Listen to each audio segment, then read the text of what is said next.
बिस्मिल्लाहिर्रहमानिर्रहीम अस्सलाम वालेकुम। अक़सा मुज़म्मिल रेसिपीज़ और किचन हैक्स में खुश आमदीद। हमारी नई आसान टिप्स और आसान रेसिपीज़ देखने के लिए हमारे चैनल को सब्सक्राइब करें, लाइक करें, शेयर करें अपने बहन भाइयों के साथ, दोस्तों के साथ। जज़ाकल्लाह। आज मैंने जो चटनी तैयार की है बहुत ही ज़्यादा फ़ायदेमंद है। ये वाली चटनी अगर आपने बनाकर एक बार खा ली तो इंशाल्लाह आप दोबारा बार बार इसको बनवाएंगे।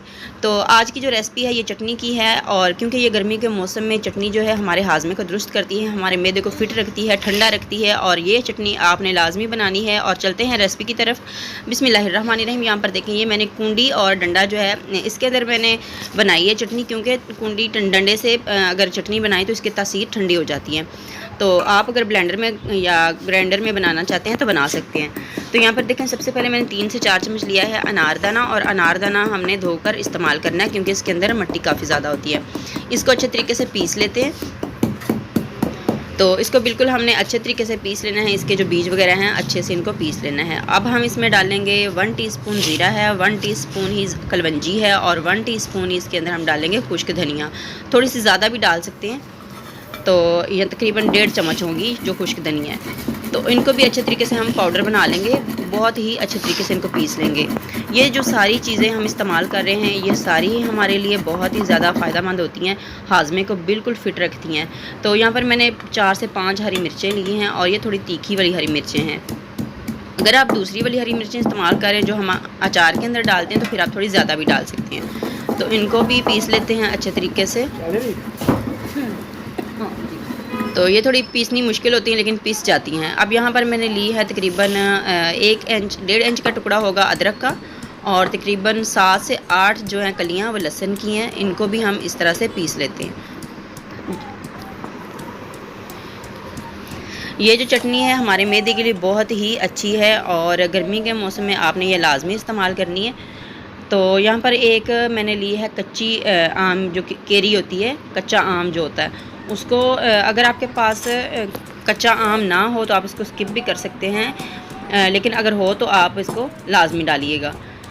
तो इसको भी छोटा छोटा काट लिया है। काट कर हम इसलिए इसमें पीसेंगे ताकि अच्छे तरीके से हम इसको आसानी से पीस सकें। तो इसको भी पीस लेते हैं। इसके साथ ही कोई भी मेरा बहन भाई पहली बार चैनल पर आया हो लाजमी चैनल को सब्सक्राइब किया करें, और वीडियो को लाइक किया करें, और कमेंट करना बिल्कुल ना भूला करें।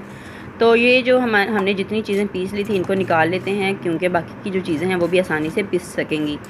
तो इनको मैं निकाल लेती हूँ क्योंकि कुंडी जो है वो थोड़ी छोटी है, तो इस वजह से इनको निकाल कर बाकी की चीज़ें बाद में पीसेंगे। और जो प्याज हैं इनको अगर दूसरी चीज़ों के साथ पीसा जाए तो ये अच्छे से पीसते भी नहीं है, लेकिन हमने प्याज को बिल्कुल बारीक नहीं पीसना, थोड़ा थोड़ा मोटा ही हम इनको रखेंगे। तो एक छोटे साइज़ का प्याज है, तो ये देखें इस तरह से हमने इनको पीस लेना है प्याज को।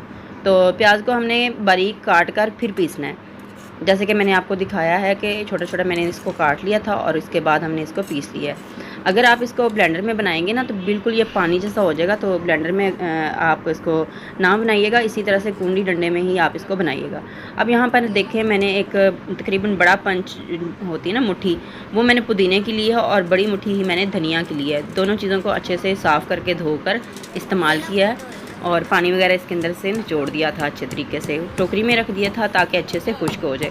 अब हम इसमें थोड़ा सा नमक डाल देते हैं। तो यहाँ पर मैं जो है काले नमक का इस्तेमाल कर रही हूँ, तकरीबन बड़ा 1.5 चम्मच मैं इसमें इस्तेमाल कर रही हूँ। अगर आप दूसरा नमक इस्तेमाल करना चाहते हैं वो भी कर सकते हैं, लेकिन ये जो नमक होता है ये भी बहुत ही हमारे हाजमे के लिए अच्छा होता है। तो काला नमक भी हमें इस्तेमाल करना चाहिए क्योंकि ये हम हाजमे को दुरुस्त रखता है और जायकेदार भी होता है। तो इन दोनों चीज़ों को अच्छे तरीके से हम पीस लेते हैं बिल्कुल बारीक। तो यहाँ पर देखें इनको भी पीस लिया है, और अब हम इनको निकाल लेते हैं। अगर आप साथ साथ पीसते जाएंगे तो आसानी हो जाएगी, इसीलिए मैं भी साथ साथ चीज़ें पीसती जा रही हूँ और साथ साथ निकाल रही हूँ। तो यहाँ पर मैंने लिए हैं 2 अदद टमाटर का मैंने छिलका उतार लिया था, और इसको हम इस तरह से पीस लेंगे। तो ये देख सकते हैं इसी तरह से हमने पीसना है इसको, बहुत ज़्यादा बारीक नहीं करना, थोड़ा थोड़ा मोटा सा बीच में थोड़े थोड़े पीसेस इसके होंगे ना टमाटर के, तो फिर बहुत ही अच्छा लगेगा खाने में। तो अब यहाँ पर इसको एक बर्तन में निकाल लेते हैं।